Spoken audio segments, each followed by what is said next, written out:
Olá, quarto ano! Que bom! Estamos aqui em mais um encontro. Que alegria estarmos aqui outra vez em mais uma semana.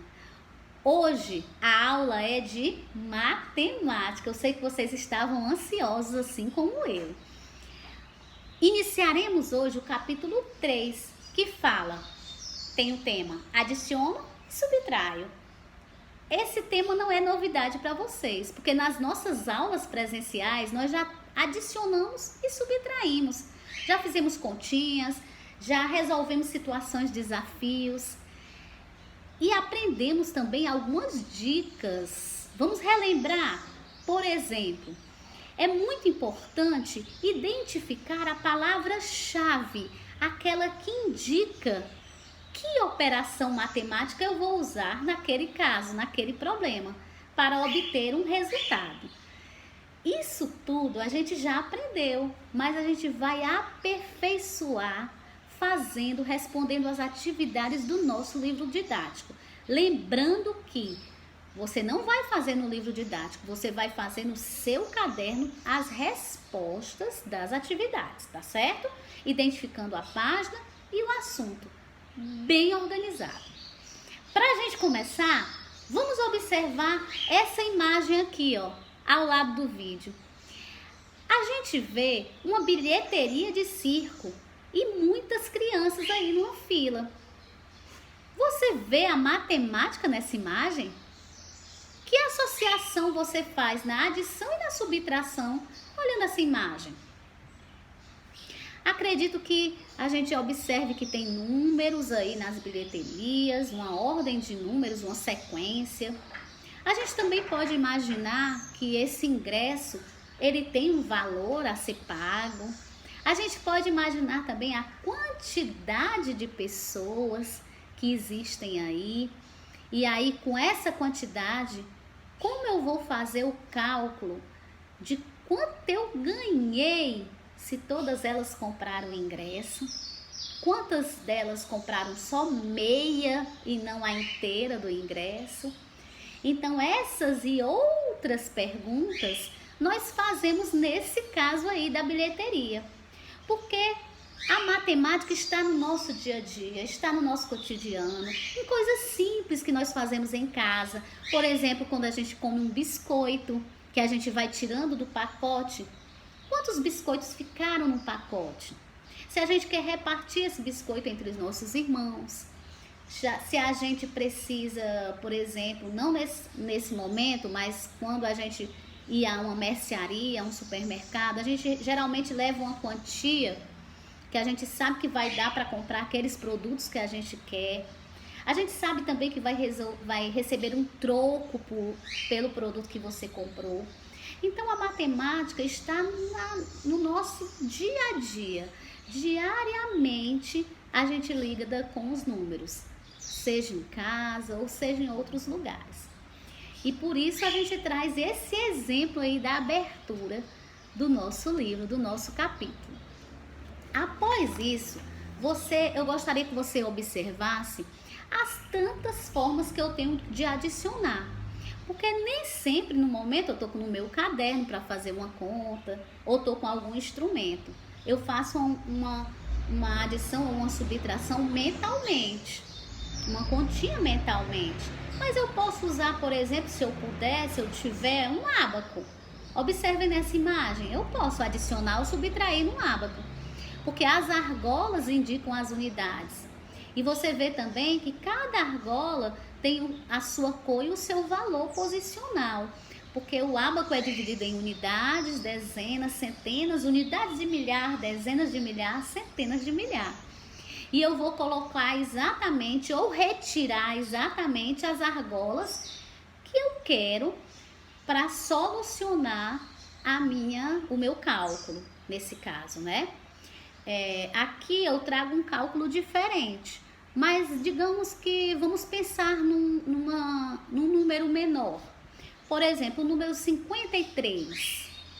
Se eu quisesse tirar duas argolas, quando eu retiro, eu já vejo que fica 51. Se eu tenho esse mesmo número 53, por exemplo, o 3 na unidade e o 5 na dezena. Lembrando que se eu colocá-los em lugares diferentes, eu vou obter um outro número. Claro, né? Se eu colocar o 5 na centena, eu vou ter o 500, 503. E assim eu posso mudar de acordo com o que eu quero fazer, a continha que eu quero fazer. E aí, por exemplo, se eu fosse fazer uma adição e tivesse lá o 3 na unidade e o 5 na dezena, e eu quisesse adicionar ao número 12, eu vou botar o 2 na unidade, então 53 vai virar 55, e o 1 na dezena, então no lugar de 5 vai virar 6. Então esse número foi transformado, ele virou 65. E isso você pode fazer com o ábaco. Mas eu também não preciso usar só o ábaco. Eu posso muito bem pegar o meu caderno e fazer uma decomposição. Separar esse número por unidades, dezenas, centenas e assim por diante. E ir separando só as unidades e adicionar ou subtrair só as dezenas. E assim eu vou fazendo o meu cálculo.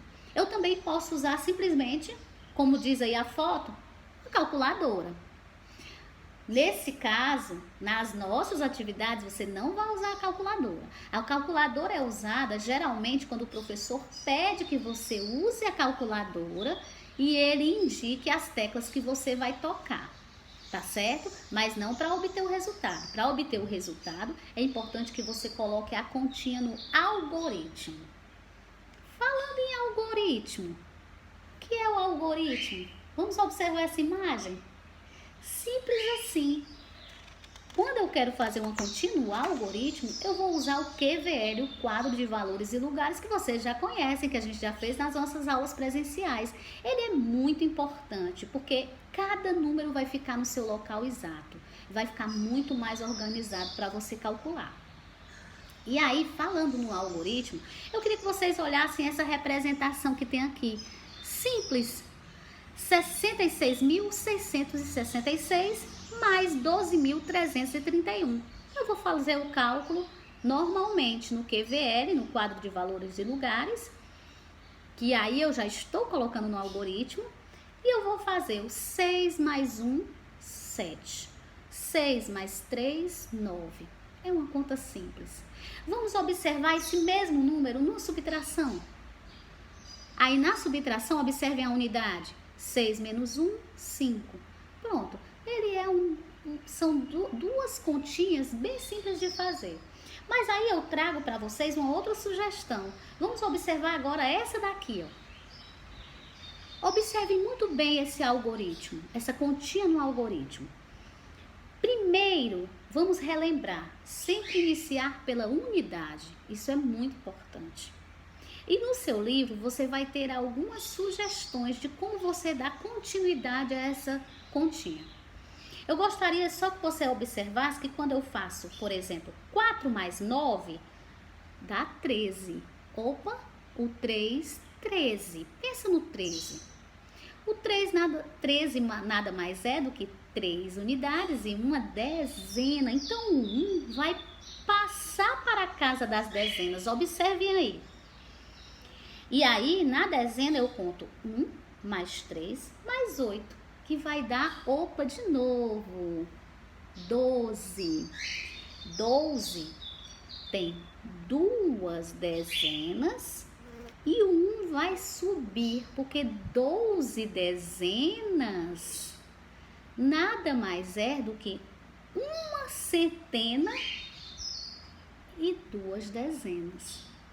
E assim você vai observando e colocando sempre esse número na outra casa, na outra posição. A gente também observa na subtração esse número. Esse não, vamos usar um outro número. Vamos observar essa imagem. Nessa imagem, você observa que no início, começando da unidade, é simples. 9 menos 0 dá 9, 9 menos 5 dá 4, 9 menos 5 dá 4 de novo, 2 menos 6, opa, Se eu só tenho 2, como eu vou tirar 6 daqui? Não dá. O que é que vai acontecer? Eu vou pegar um número da dezena de milhar que está ao lado, e esse 1 vem ao lado do 2 e vai virar 12.